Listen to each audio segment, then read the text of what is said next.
دنیا میں ایک سے بڑھ کر ایک کرمنلز کا اتحاد رہا ہے۔ ساؤتھ امریکہ کی کنٹری کولمبیا میں ایک ایسا کرمنل بھی ہوا جو کہ صرف خونخوار اور طاقتور ہی نہیں بلکہ دنیا کا 7واں سب سے امیر انسان تھا۔ کوکین کی دنیا کا یہ بے تاج بادشاہ لیٹ 1980s میں $25 بلین کا مالک تھا۔ اس ٹائم پہ کولمبیا کی کل جی ڈی پی $39 بلین تھی، یعنی کہ وہ اکیلا ہی اپنے ملک کی لگ بھگ 65% جی ڈی پی اپنی جیب میں رکھتا تھا۔ وہ اتنا امیر تھا کہ اس کی گینگ پیسوں کو گنتی نہیں تھی بلکہ اسے کلو کے حساب سے تولا کرتی تھی۔ اسے اپنی کمائی کو اپنے گوڈاؤن میں ہی جمع کر کے رکھنا پڑتا، جہاں پہ اس کے ہر سال کی 10% کمائی چوہے ہی کتر جاتے، جہاں وہ بلڈنگ، آئرلینڈ، پرائیویٹ زو، سوکر فیلڈز، کارز، سبمرینز اور ایروپلین جیسی اپنی پسندیدہ چیزوں پر پیسہ پانی کی طرح بہاتا، تو وہیں وہ اپنی بیٹی کو ٹھنڈ سے بچانے کے لیے ملینز آف ڈالرز آگ میں جلا دیتا۔ اتنا سب کچھ کرنے کے بعد بھی اس کی امیری میں ذرا رتی بھر کا فرق نہیں آیا۔ دنیا کے سب سے بڑے اور سب سے امیر ڈرگ مافیا کا صرف ایک ہی قانون تھا،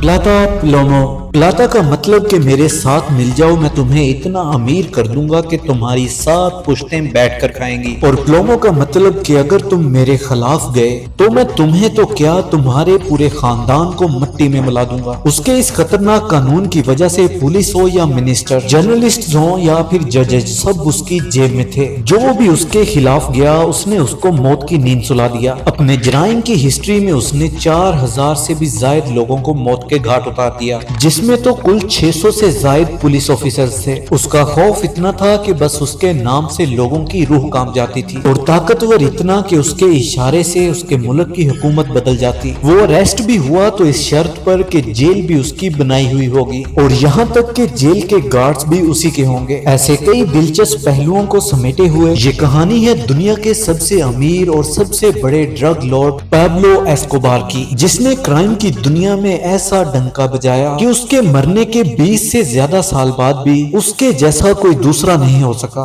Authorities as Colombia's leading exporter of cocaine. The Escobar family has reportedly amassed nearly $2 billion smuggling 1,100 pounds of refined cocaine into the United States every month. Drug trafficker, billionaire, killer, but a hero to thousands in his home city. As cocaine king's only son has now claimed his father took his own life. He had become a cancer to Colombia. Escobar was a monster. I wish he would have spent the rest of his life in prison. I mean, that's what I wanted. Yo soy Pablo Emilio Escobar Gaviria.